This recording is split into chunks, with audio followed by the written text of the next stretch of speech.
Eh bien, bonjour Gaston. Bonjour Jean-Pierre. Aujourd'hui, tu vas nous entretenir, bien sûr, du message de l'Évangile, mais quel est le thème de ton message? Bien, le thème, c'est la bonne nouvelle. En fait, avec le Nouveau Testament que tu as offert, là, bien, c'est la bonne nouvelle aujourd'hui. Bien, en fait, bonne nouvelle, c'est le message de l'Évangile, c'est le cœur même de l'Évangile. Justement, Gaston, l'émission s'appelle L'heure de la bonne nouvelle. Ça fait déjà 32 ans que l'émission L'heure de la bonne nouvelle présente année après année ce message. Est-ce que tu pourrais justement profiter de l'occasion aujourd'hui pour faire un peu une mise au point sur le but ultime de ces émissions L'heure de la bonne nouvelle? Bien, c'est sûr qu'avec chaque émission, on veut présenter, c'est pas seulement une mise au point, mais on veut présenter un message, le message de la parole. Et puis, chaque émission, c'est toujours un message de bonne nouvelle. Parce qu'à chaque fois qu'on ouvre la parole, bon, on est confronté avec ce message de bonne nouvelle. De nos jours, je crains que nous soyons devenus des habitués d'entendre des nouvelles tristes, des nouvelles décevantes, des nouvelles révoltantes même. Nos hebdos et nos quotidiens sont remplis de violence à tous les niveaux de notre société. Les bulletins de nouvelles télévisées sont remplis d'images qui nous donnent des frissons et accentuent nos inquiétudes face à l'avenir et ce qui nous attend. On se pose très souvent la question à savoir, mais qu'est-ce que l'avenir nous réserve?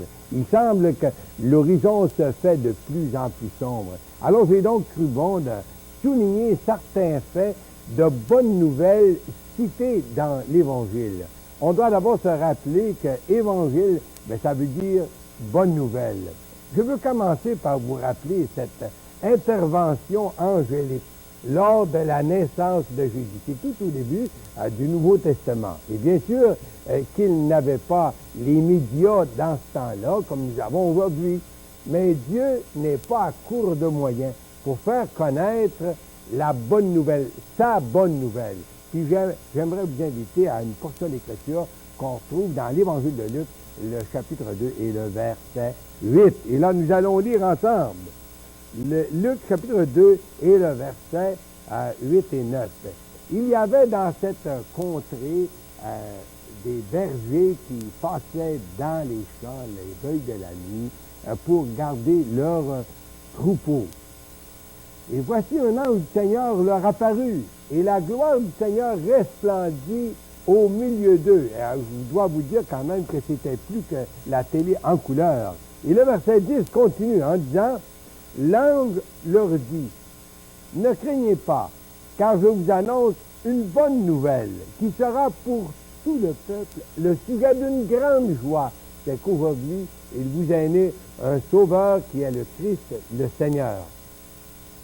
Cette intervention fut suivie par une multitude de l'armée céleste qui louait Dieu, disant « Gloire à Dieu dans les lieux très hauts et paix sur la terre parmi les hommes qui l'agréent. » Si pareille chose se produisait de nos jours, on parlerait sans doute de la vision des anges comme la nouvelle, plutôt que du message de bonne nouvelle transmis par les anges.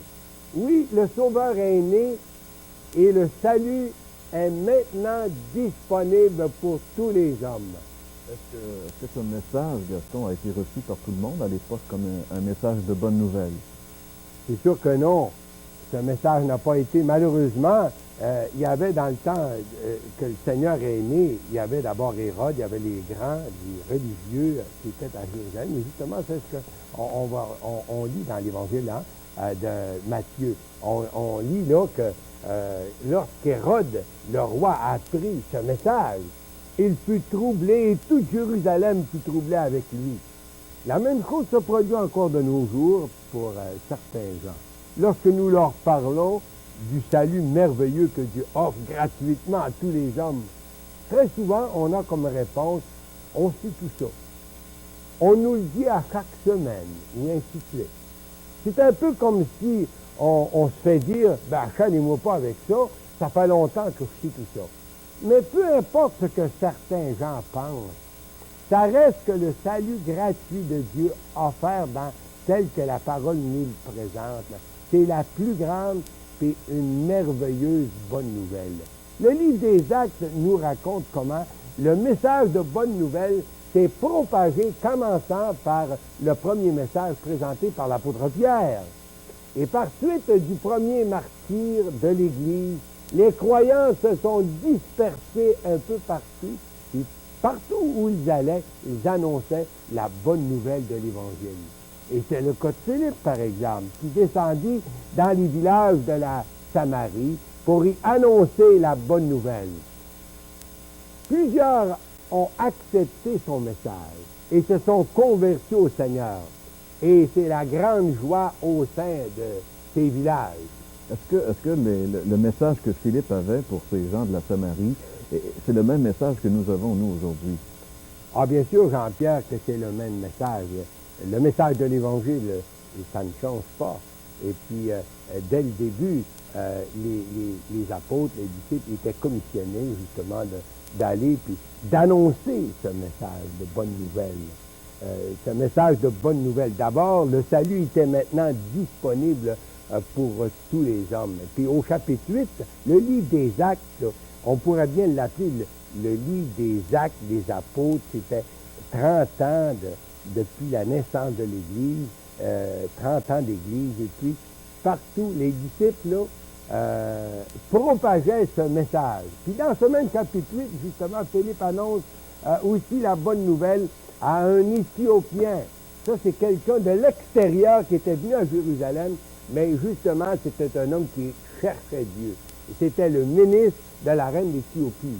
Cet homme accepte Jésus comme sauveur et comme il cheminait accompagné de Philippe, il rencontre de l'eau et l'Éthiopien demande à Philippe, mais voici de l'eau, qu'est-ce qui empêche que je ne sois baptisé? Philippe de lui répondre, si tu crois de tout ton cœur, cela est possible. Et tous deux descendent dans l'eau et Philippe baptise cet homme qui continue son chemin joyeux.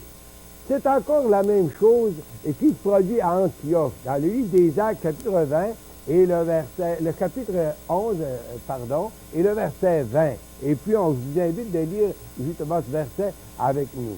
Et nous lisons, quelques hommes de Chypre et de Cyrène, qui étant venus à Antioche, s'adressèrent aussi aux Grecs, c'est-à-dire les païens, leur annoncèrent la bonne nouvelle du Seigneur Jésus. Verset 21, la main du Seigneur était avec eux, et un grand nombre de personnes crurent et se convertirent au Seigneur. Quel pouvoir avaient ces hommes, Gaston, qui annonçaient comme ça l'Évangile un peu partout? Qu'est-ce qui s'est passé suite à l'annonce de leur message à cette époque? Bien, il s'est passé des grandes choses. Tout d'abord, il faut quand même souligner, Jean-Pierre, que ces hommes, c'étaient des hommes bien, bien ordinaires. Ils n'étaient pas apôtres, mais ils connaissaient le Seigneur. Et puis, leur puissance, en quelque sorte, était dans leur message. Et puis, on lit un verset, puis j'aimerais inviter nos amis à suivre ce verset, en Romains chapitre 1er, le verset 16, qui dit ceci. « Je n'ai point honte de l'Évangile, c'est la puissance de Dieu pour le salut de quiconque croit. » Je n'ai point honte de l'Évangile, c'est la puissance de Dieu pour le salut de quiconque croit. Le salut, c'est l'œuvre de Dieu par l'Esprit Saint dans le cœur du croyant. Et c'est pour ça que c'est une grande nouvelle. C'est parce que c'est l'œuvre de Dieu. Et l'œuvre de Dieu est toujours considérée comme une grande et une bonne nouvelle. Lorsque le pécheur se répand et se convertit à Jésus, en acceptant, se fondant ou en fondant sa foi sur l'expiation, l'œuvre de la croix, il est dorénavant pardonné et sauvé. Et il le sait, la parole de Dieu lui confirme. C'est ça la bonne nouvelle. Et puis encore un autre texte qu'on lit dans la première épître aux Corinthiens cette fois, puis le premier chapitre, c'est le verset 18, qui se lit comme tel. Car la prédication de la croix est folie pour ceux qui périssent. Mais pour nous qui sommes sauvés, elle est une puissance de Dieu. Oui, la prédication de la croix, c'est toute l'œuvre de la rédemption. C'est la puissance de Dieu pour ceux qui sont sauvés. Vous avez bien remarqué. C'est le terrain sur lequel le croyant fonde sa foi pour son salut éternel. C'est donc à chacun d'entre nous de bien nous examiner à la lumière de la parole de Dieu, à savoir si nous sommes vraiment sauvés. J'aimerais souligner un autre texte qui nous présente clairement le cœur du message de la bonne nouvelle. Puis c'est un verset qu'on trouve cette fois dans la première épître aux Corinthiens, le chapitre 15, versets 1, 2 et 3. Et nous lisons ensemble ce texte dans la première épître aux Corinthiens, chapitre 15, versets 1, 2 et 3. « Je vous rappelle, frères, l'évangile que je vous ai annoncé, que vous avez reçu, dans lequel vous avez persévéré et par lequel vous êtes sauvés. Je vous ai enseigné avant tout, comme je l'avais aussi reçu, que Christ est mort pour nos péchés, selon les Écritures, qu'il a été enseveli et qu'il est ressuscité des morts pour le troisième jour, selon les Écritures. » Nous avons dans ces textes ce qui fait la base de notre salut. L'homme doit reconnaître que Jésus a fait expiation pour ses péchés à la croix. Et de plus, il doit accepter par la foi ce pardon que Jésus offre gratuitement aux pécheurs repentants. Connaître là, ces vérités et les affirmer, est-ce que c'est suffisant pour être sauvé? Bien, de savoir ces vérités, c'est pas encore suffisant, parce qu'il y a beaucoup de gens qui savent que Jésus est venu, qu'il s'est rendu à la croix, qu'il est mort pour sauver l'homme, et pourtant, si on leur demande s'ils sont vraiment sauvés, ils ne peuvent pas affirmer cette vérité. Alors, jamais de savoir ces vérités, ça sauve personne. C'est comme si un malade sait qu'un tel remède peut le guérir. C'est déjà un pas dans la bonne direction. Mais l'essentiel, c'est de le prendre. De savoir que Jésus est venu pour sauver les pécheurs, ça ne sauve personne. De plus, de savoir qu'il peut me sauver, ce n'est pas encore suffisant. Mais je dois me confier à lui et l'accepter comme mon sauveur et le Seigneur de ma vie. Et cela en m'appuyant sur les mérites de son sacrifice. C'est ça qu'est l'Évangile, la bonne nouvelle. Le croyant qui a accepté Jésus comme sauveur peut se reposer en sécurité, sachant que sa dette face au jugement de Dieu est maintenant acquittée. Il est merveilleusement sauvé. Le sang de Jésus nous purifie de tout péché. Je pensais, Gaston, des gens qui croient que ça, c'est pas suffisant, qu'il faut encore ajouter nos bonnes œuvres à l'œuvre de Jésus pour être sauvé. Oui, malheureusement, c'est vrai qu'il y a beaucoup de gens qui croient qu'il faut faire notre part. On dit, bien sûr, Jésus, il a donné sa vie à la croix, il s'est sacrifié pour nous, mais il faut bien faire notre part. Si l'homme, par ses bonnes œuvres, pourrait atteindre le salut, bien l'œuvre de la rédemption serait vaine et sans valeur. Non, les bonnes œuvres ne peuvent jamais garantir le salut. Et c'est un verset bien connu qu'on cite assez souvent, que j'aimerais vous rappeler, qui dit ceci dans l'Épître aux Éphésiens, vous pourriez le lire chez vous, là, Éphésiens 2:8, qui dit « C'est par grâce que vous êtes sauvés, par le moyen de la foi. Cela ne vient pas de vous. Ce n'est point par les œuvres, afin que personne ne se glorifie. C'est par grâce qu'on est sauvé, par le moyen de la foi. Cela ne vient pas de vous. C'est le don de Dieu. » Alors, chers amis, et pour revenir à notre portion dans le livre des Actes, le chapitre 11 et le verset 20, on peut encore se rappeler justement qu'est-ce qui s'est passé à Antioche lorsque la bonne nouvelle de l'Évangile a été annoncée, parce que c'est bien qu'on puisse se référer et voir qu'est-ce qui s'est produit une fois que cette bonne nouvelle a été enseignée par les apôtres puis ses premiers disciples. D'abord, on lit un grand nombre de personnes, de ceux qui entendirent la bonne nouvelle du Seigneur Jésus, crurent et se convertirent au Seigneur. Alors, voyez, chers amis, ils n'ont pas resté neutres au message de l'Évangile. Ils l'ont reçu. Ils ont pris Dieu au mot. Ils se sont fondés par la foi, bien sûr, sur le message, sur justement ce que le Seigneur avait fait. Ils l'ont reçu par la foi. Alors, vous savez, c'est ça le salut. Le salut se produit, Dieu, par son esprit, produit l'œuvre du salut en nous lorsque par la foi, on accepte Jésus comme sauveur et comme Seigneur. Ainsi, leur vie a été transformée par le Seigneur. Barnabas fut envoyé de Jérusalem pour voir ce qui se passait à Antioche. Puis au verset 23, on lit ceci. Lorsqu'il fut arrivé qu'il eut vu la grâce de Dieu, il s'en réjouit et les exhorta tous à rester d'un cœur ferme, attaché au Seigneur. Cette exhortation est le secret, l'essence même de la vie chrétienne. Une fois qu'un nouveau croyant accepte Jésus comme sauveur, il a besoin de développer cette relation d'intimité avec le Seigneur. Il a besoin de se nourrir de lui. C'est ce que veut dire cette parole d'appel de Jésus aussi qu'on retrouve en Matthieu, chapitre 11, et le verset 29 et 30. Et justement, on lit ce verset ensemble. Lorsque Jésus dit, « Venez à moi, vous tous qui êtes fatigués et chargés, et je vous donnerai du repos. Prenez mon joug, oui, prenez mon joug sur vous et recevez mes instructions, car je suis doux et humble de cœur. Prenez mon joug sur vous et recevez mes instructions. » Il nous invite à cheminer avec lui en nous soumettant à sa seigneurie, tout en apprenant de lui.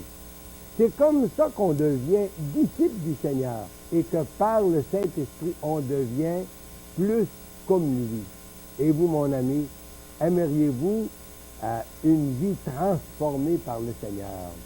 Aimeriez-vous avoir l'assurance que vos péchés sont maintenant pardonnés? Aimeriez-vous savoir que vous êtes sauvés, véritablement sauvés présentement? Parce que je le sais bien, pour plusieurs personnes aujourd'hui, on croit que le salut, c'est quelque chose seulement pour après la mort et que personne ne peut avoir cette assurance de salut présentement. Et pourtant, à travers ces textes même qu'on a cités aujourd'hui, qu'on a lus ensemble de la parole, on peut posséder l'assurance du salut.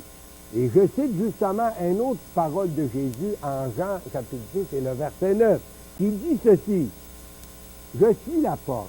Si quelqu'un entre par moi, il sera sauvé. » Bien sûr qu'on comprend bien ce qu'il veut dire. Il est la porte d'accès à la bergerie, la porte au salut. Et il n'y en a pas d'autre. Je suis la porte, et non une porte, mais la porte. Si quelqu'un entre par moi, il sera sauvé. Est-ce que le Seigneur peut nous induire en erreur?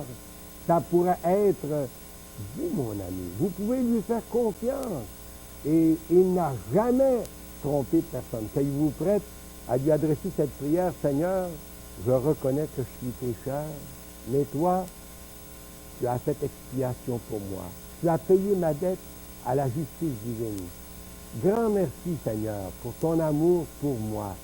Je te confie le salut de mon âme. Je t'accepte comme mon sauveur personnel. Qu'il en soit ainsi, cher ami.